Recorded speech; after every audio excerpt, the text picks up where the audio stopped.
Welcome back na Yumino sa isa na naman mukbang. At ang kakainin natin ngayon, meron tayo ditong goto. May kasama siyang century egg, tito, at spicy goto. Meron din tayong toge, lumpiang sariwa, at Tokwa'T baboy. So perfect talaga to guys dahil sa panahon ngayon, ayan, dahil umuulan na naman, perfect na kainin ngayon to, 'di ba? Goto. Kaya ano pang hinihintay natin? Tara na, kumain na tayo.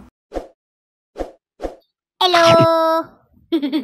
So, bago ako magsimulang kumain, so shoutout ko muna si Nikki Florencio. Barkada yan ng kapatid ko, si Nikki Florencio. So, shoutout na sa'yo, Nikki. And sa lahat ng mga brad, tama ba? Brad ng Taogama. Alam ko kasi yun ang tawagan nila sa Taogama, brad. Kasi yun yung lagi ko narinig sa kapatid ko. Anyways, ayan, shoutout na sa inyong lahat. Kain na tayo. Unahin natin tong goto.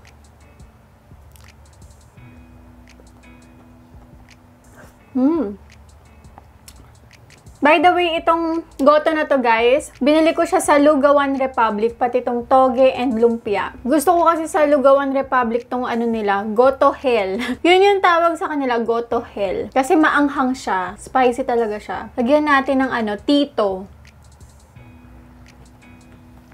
Ang sarap.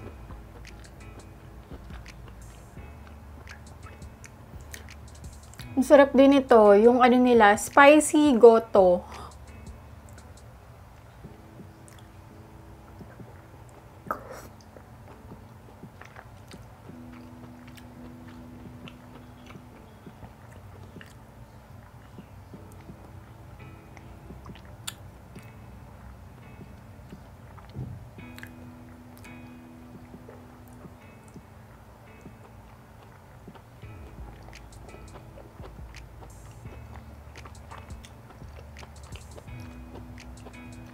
Century egg. Gustong-gusto ko talaga kapag nilalagyan ko ng ano, century egg yung arroz caldo or goto.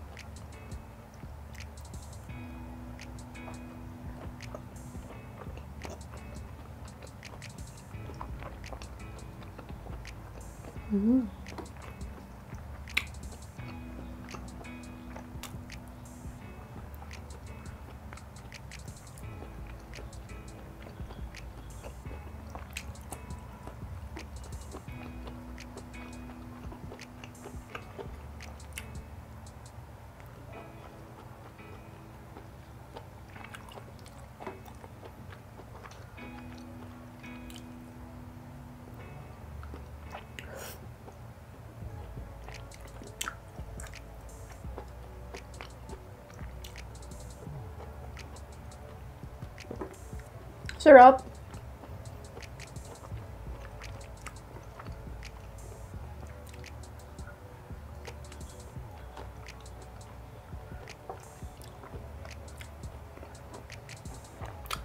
Perfecto sa panahon ngayon, guys. Kasi umuulan na naman eh, 'di ba? Pag umuulan talaga, masarap kinakain. Yan, mga goto, mani, 'di ba? Kayo, pag umuulan, pag ganito yung weather, ano yung madalas nyong kinakain?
Ang sarap talaga ng goto hell.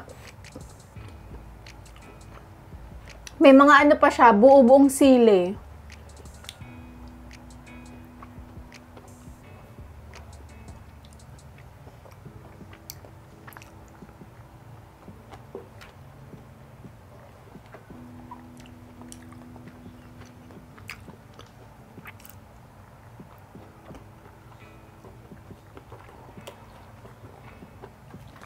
Yung iba, pag kumakain ng goto, nilalagyan pa nila ng paminta. Kalamansi din ba? Parang may napansin ako, may kalamansi.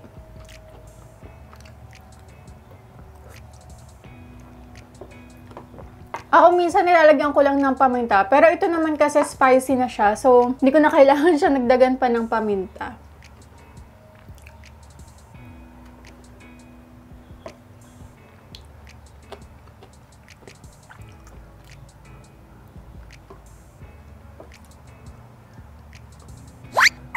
Tokwa'T baboy.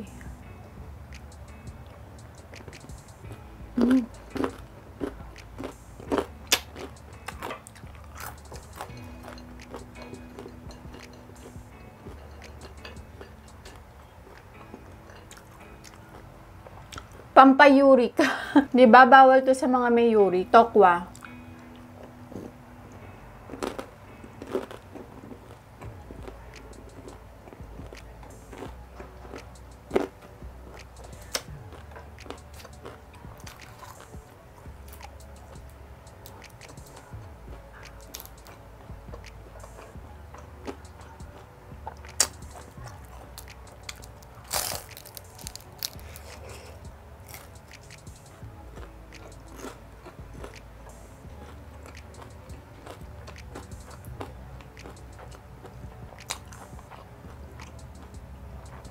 Ako pag sa goto talaga sinasamahan ko ng Tokwa'T baboy tsaka toge.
Ako mas gusto ko talaga yung ginaganon. Minsan nga, nilalagay ko yung Tokwa'T baboy sa sa suka.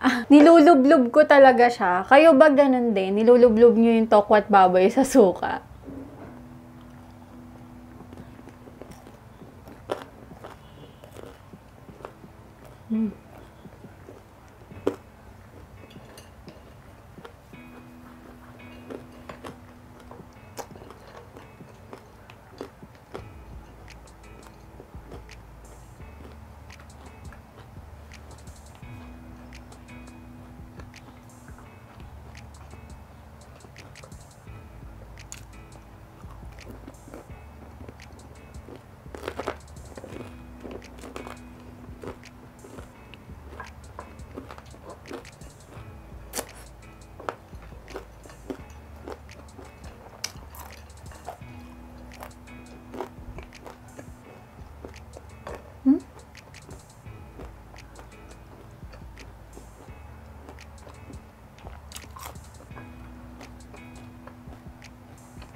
So, kahapon guys, ang sama talaga ng pakiramdam ko.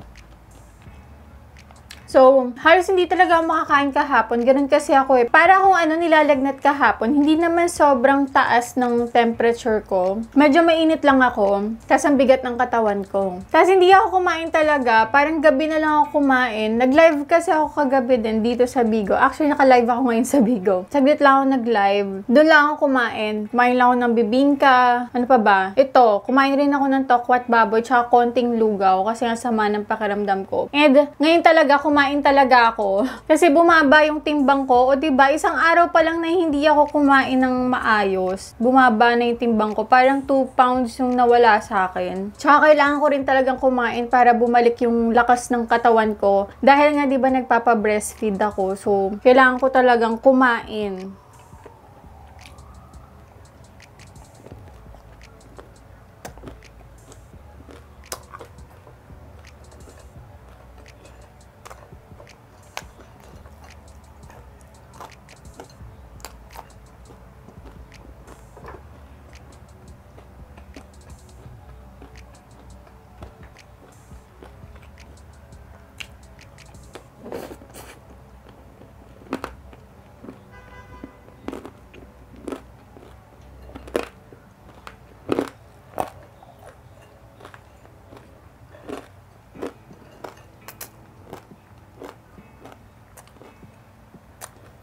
Itong Tokwa'T Baboy guys, dito lang sa bahay ginawa.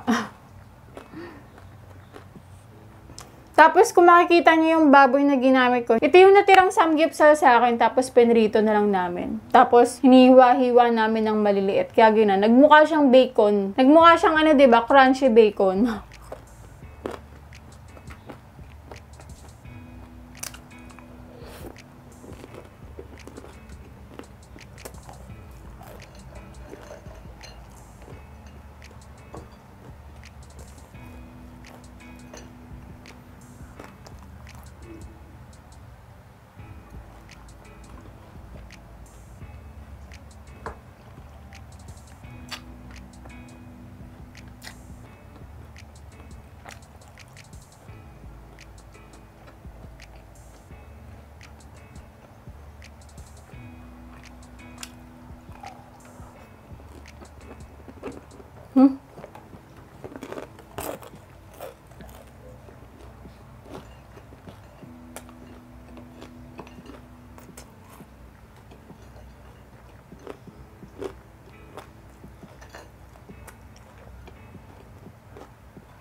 Ang sakit na ng pangako kakanguy. Medyo matigas yung tokwa.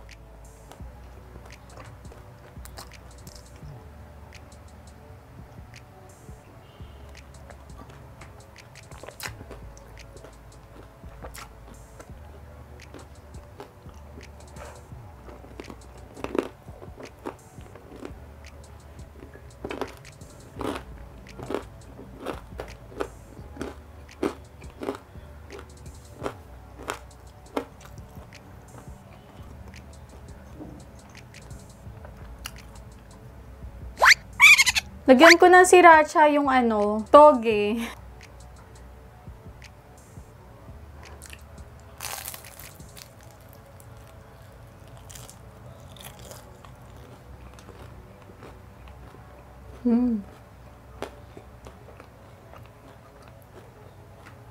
Tanggalin ko na yung suka.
ako ditong sauce ng lumpiang sariwa.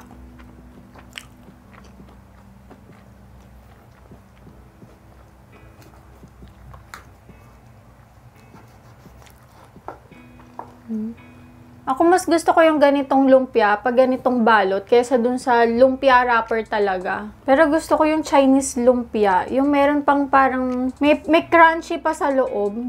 Di ko na maalala kung ano yung nilalagay nila doon. Basta yun.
Kayo, anong mas gusto nyo sa lumpia? Yung gulay lang o yung nakabalot talaga? Ako minsan mas gusto ko yung hubad. Tama ba? Yun ba yung tawag dun sa lumpia na ganun? Kapag walang balot, hubad. Yun kasi yung naririnig ko sa lola ko. Lagi kasi siyang gumagawa ng lumpia dati. Tawag niya lumpiang hubad. Pwede nga naman no, kasi nakahubad yung lumpia.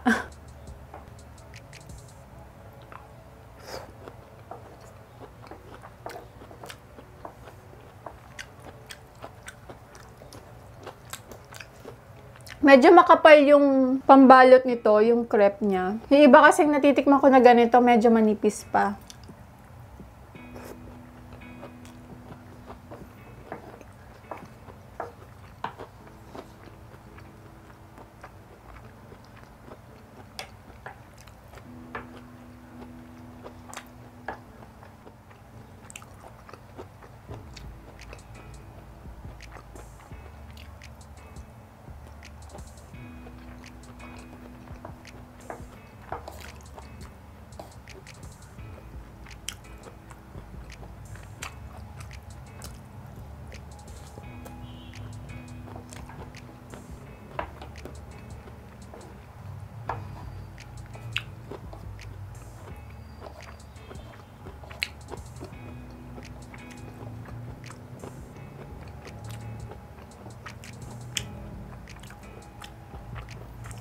Last bite.